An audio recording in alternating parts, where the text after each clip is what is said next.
Hello dear viewers! Mercury is in retrograde, which means I'm once again emerging from my burrow to cook for you another video about the human anthills we call cities.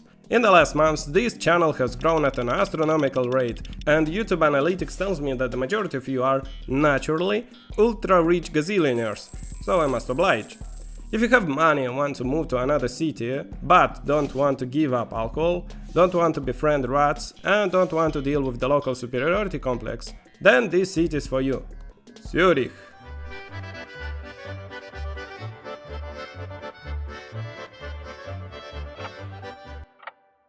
Despite being the biggest city in Switzerland, Zurich has a population of just under 500,000. No wonder the Swiss people do love to live in their countryside. It is said that Zurich's name derives from the given name Turos, as the city's old name is Turicum, which basically means the settlement of Turos. No one knows who Turos was or what his deal was, only that he may have been yet another Celt. He chose a pretty good place for a settlement though, as Zurich is situated on the northern bank of a comically long lake with the same name, while also being inside a canton with the same name, while being in Switzerland. A brief intro to Swiss history, by the way. After the fall of the Roman Empire, these lands were gradually filled in with a special kind of Germans, the Alemanni tribes. They also inhabited parts of eastern France, southern Germany and western Austria, hence the similarity between the Swiss dialect and the German spoken in those regions. Ich komme aus Deutschland. Merkt man gut. Next, the Franks came here, another German tribe, and added the Swiss plateau to their kingdom. Later, the kingdom became an empire, then split up, then quickly reunited under a brand new name, the Holy Roman Empire. While part of it, most Swiss cantons were granted special statuses that put them under the immediate rule of the emperor, thanks to their position on important mountain passes and trade routes. Ironically, this made the cantons more independent, since it removed all the middleman authorities. This led to the unification of some cantons into a confederacy, which started to act more and more independently of the HRE. That's one of the reasons Switzerland has a long tradition of self-government. While autonomous, the Confederacy started fighting with its neighbors and even had expansionist ambitions. That is, until 1515, when the Mountain Germans realized they needed to ensure a steady source of goat drip for their mercenaries, so they tried to conquer Milan, of course.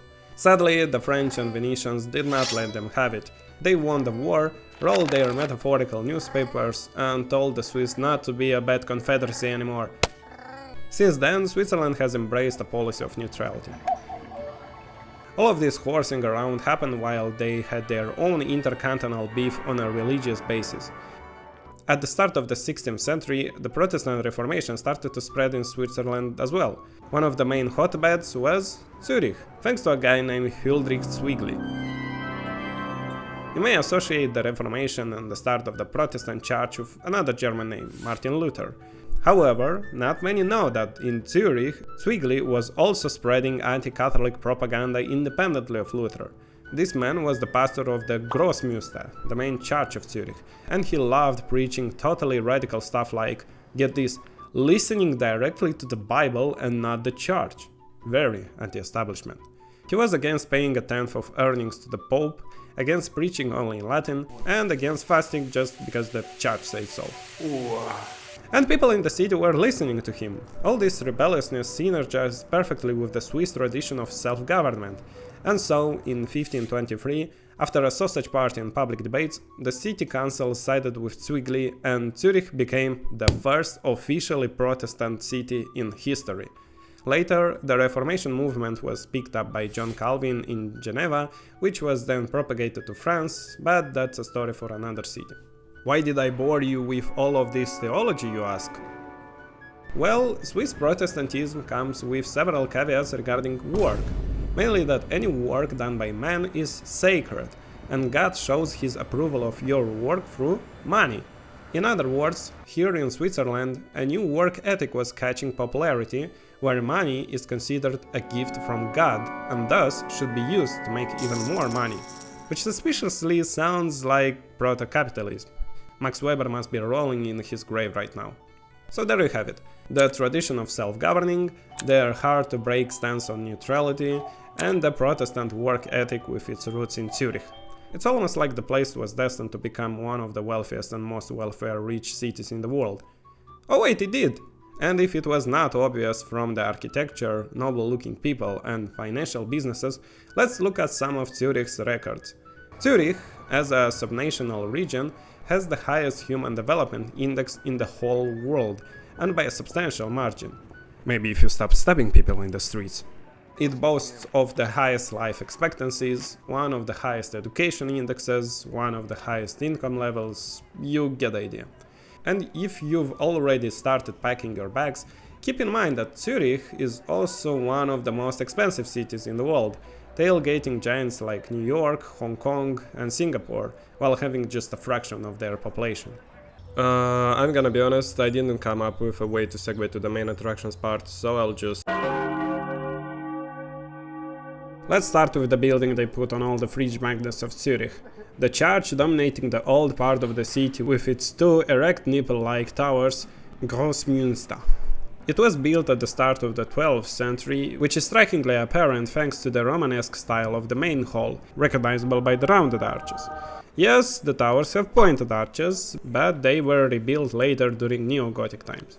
But yeah, the Romanesque architecture of the church really betrays how old it is, which we should keep in mind when learning about the origin legend of this temple. Initially, in the place of Grossmünster, there was another church that served as a place of veneration of the city's saints, and according to a legend, that church was commissioned by none other than Charlemagne himself. For those who didn't waste their Friday nights on paradox games, Charlemagne was arguably Europe's most significant ruler in the early Middle Ages.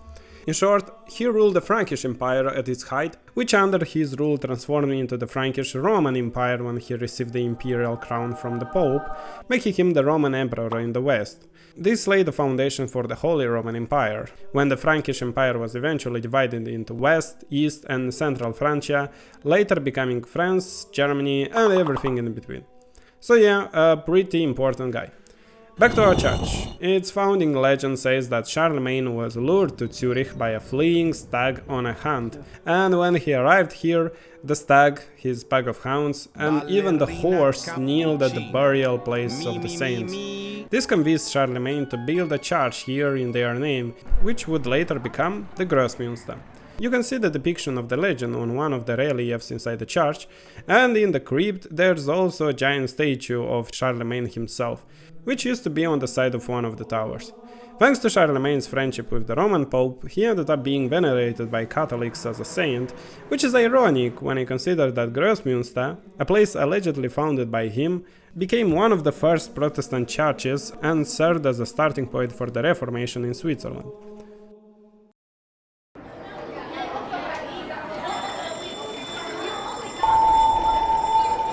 The Eidgenössische Technische Hochschule, or ETH, is Zurich's main technical university and one of the leading universities in the world. Many even consider it the top technical university in Europe, if you ask its students, of course. It is open for visitors, and as you walk through the halls, you may catch yourself thinking that maybe you should have continued on your academic journey, start a master's degree and prolong your happy, merry student life instead of selling your soul to a corporation for early money, or so I was told. The prestige of the uni is well reflected in its impressive alumni, with prominent graduates like John von Neumann, arguably the best mathematician of the 20th century, Wilhelm Röntgen, the first man to show his wife her own bones, and, of course, Albert Einstein, who needs no introduction. Einstein tried to enroll at ETH in 1895 at just 16, but failed, partly because he lacked a high school diploma and partly because he failed his French test. But he succeeded to enroll for the following year, and despite not being the best student and at odds with the professors due to his rebellious attitude, the university remembers him fondly and keeps a good memory of him. While wandering through the main building, you might stumble upon Einstein's former locker, which was transformed into a cute interactive mini-museum dedicated to him, where you can learn more about his life, the most important fact being, of course, that he never wore socks. Getting into ETH is no easy task, and studying here is even harder. The uni even makes it hard for students to have normal jobs during their studies to ensure they stay focused. Și poți să-ți iei biere. Ce? Ai zi la două cafele sau la o bere. Dar n-am mai luat bere, e foarte mult. Despite that, the students still find ways to prosper and enjoy life here. Not that it's hard to enjoy life in Switzerland anyway. I mean, hell, the best panoramic view of Zurich is from the Unis terrace, and many students start and end their day with a ride on a ridiculously cute funicular with only 2 stations, connecting the university to the main street below. So yeah, the ETH is cool, the students are cool as well. Also, right next to ETH stands University of Zurich, or as ETH students humbly call it, the second best university on the street.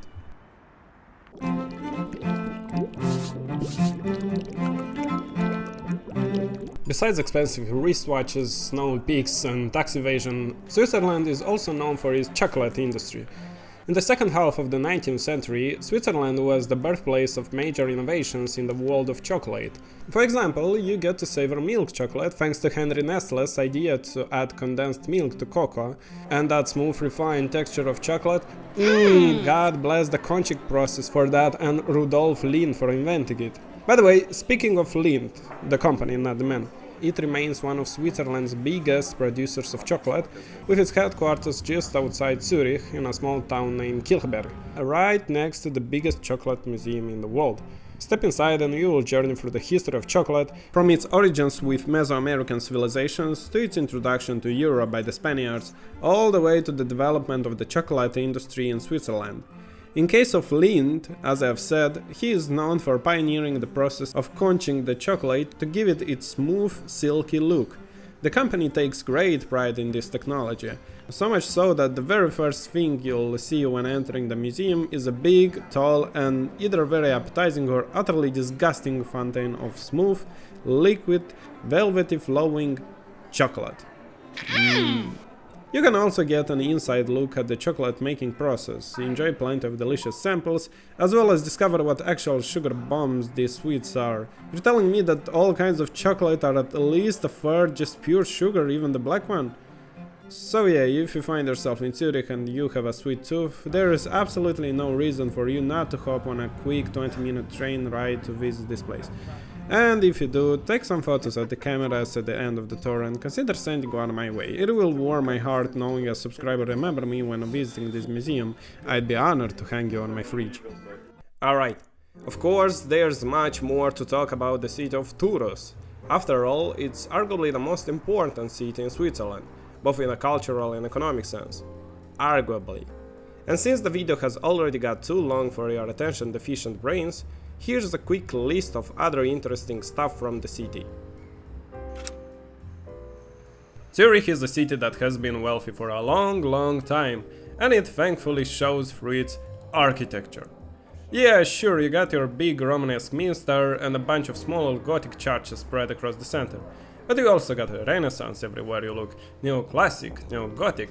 Then the booming start of the 20th century came, with its rapid industrialization and abundance, meaning that it's time for Art Nouveau, which in Switzerland and Germany was called Jugendstil, but it still followed the same principles.